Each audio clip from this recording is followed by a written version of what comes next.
Saya akan membahas konsep etika Wu Wei bagi manusia dalam ajaran Taoisme.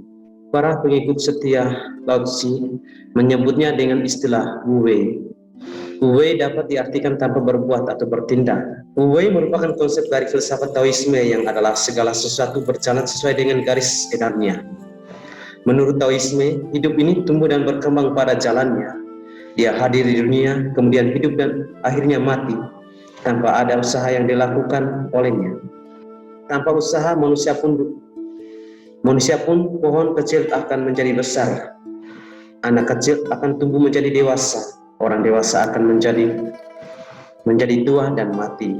Wu Wei mengajarkan kita, jika kita menyelesaikan segala sesuatu dalam hidup ini, maka jalan terbaik adalah menyatukan diri dengan alam. Taoisme sebagai peletak dasar realitas ada bagi kehidupan. Munculnya ajaran Taoisme berkaitan dengan keadaan kerajaan Zhou pada abad ke-6 sebelum Masehi yang mengalami masa kehancuran akibat dari banyaknya kecurangan penyelewengan yang dilakukan pemerintah setempat. Sumber dari ajaran Tao tersebut berasal dari Lao Tzu dengan kitabnya yang cukup terkenal adalah Tao Te Ching, Jalan dan Kehendak Klasik. Namun penggagas pertama ajaran Taoisme adalah Yang Shu yang kemudian dipopulerkan oleh Lao Tzu. Kemudian barulah menurut tradisi Cina, Lao Tzu disebut sebagai pendiri Taoisme. Ajaran Lao Tzu ini ditulis dalam sebuah buku yang berjudul Lao Tzu, dan buku itu akhirnya dikenal dengan nama Tao Te Ching yang memuat sajak-sajak pendek tentang etika, psikologi, dan matematika. Kefilsafan yang mencerminkan cara bertindak atau berperilaku dengan benar dalam bidang moral, etika maupun dalam politik, agama Tao dalam perkembangannya membawa misi kemanusiaan dan keadilan. Oleh hal itu, Taoisme menempatkan ajaran kebijaksanaan tersebut sebagai dasar pedoman dalam kehidupan mereka yang mengembangkannya dalam masyarakat. Yang berikutnya, Wu Wei sebagai dasar hukum moral tingkah laku bagi manusia. Lao Tzu hidup pada zaman ke-6 sebelum Masehi. Ia adalah seorang tokoh yang meletakkan dasar konsep Wu Wei dalam aliran filsafat Taoisme yang mempunyai pengaruh yang besar bagi bangsa Cina pada zaman itu. Menurut pandangannya, Wu Wei merupakan dasar filsafat hukum alam dan filsafat alam. Secara harfiah, Wu Wei berarti jangan mencampuri. Ini merupakan utaman Taoisme. Wu Wei berarti kodrat yang spontan seperti suatu aliran sungai. Bila diterapkan pada manusia, maka Wu Wei berarti jangan melakukan perbuatan yang berlebihan dengan kodrat. Menurut Lao Tzu, prinsip Wu Wei ialah berbuat atau bertindak sesuai dengan kehendaknya. Bukanlah sama sekali orang untuk tidak melakukan apapun dalam hidupnya tanpa tindakan diartikan berbuat yang sama sekali bertentangan dengan alam seseorang. Sebagai contoh bahwa penjaga pantai menasihati orang yang terjebak dalam kencangnya arus laut untuk berenang mengikuti arus sehingga akan sampai ke pinggir pantai dan jangan sekali-sekali melawan tarikannya, nanti mereka akan mengalami ketersiksaan.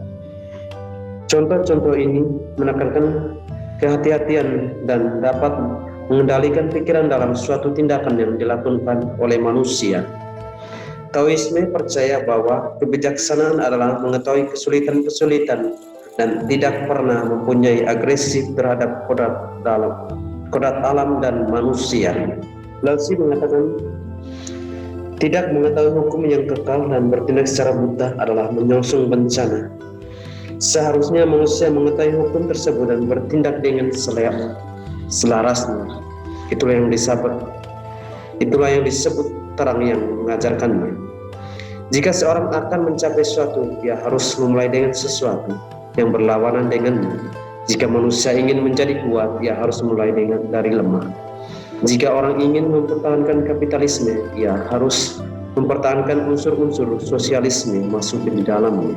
Taoisme mengatakan, orang yang bijaksana menempatkan diri di belakang, namun justru di muka ia tidak berusaha mencapai tujuan pribadinya. Namun semua tujuan yang akan dipenuhi, ia tidak akan menunjukkan diri, namun dilihat di mana-mana. Ia tidak menjelaskan dirinya, namun tampak jelas. Ia tidak menonjolkan dirinya, namun ia berhasil. Dengan demikian, jalan bila seorang ingin mencapai hidup selamat dan mencapai cita-cita yang diinginkan, menjadi lemah adalah jalan menjadi kekuatan. Dia akan menjadi kuat. Kerendahan hati merupakan oposisi langsung terhadap kesombongan. Kesombongan merupakan tanda bahwa orang telah mencapai batasnya. Rendah hati berarti bahwa ia masih jauh dari batas itu. Menjadi puas menjaga orang untuk pergi terlalu jauh dan mencapai batas. Seorang yang harus membatasi tindakan-tindakan untuk apa penting dan natural.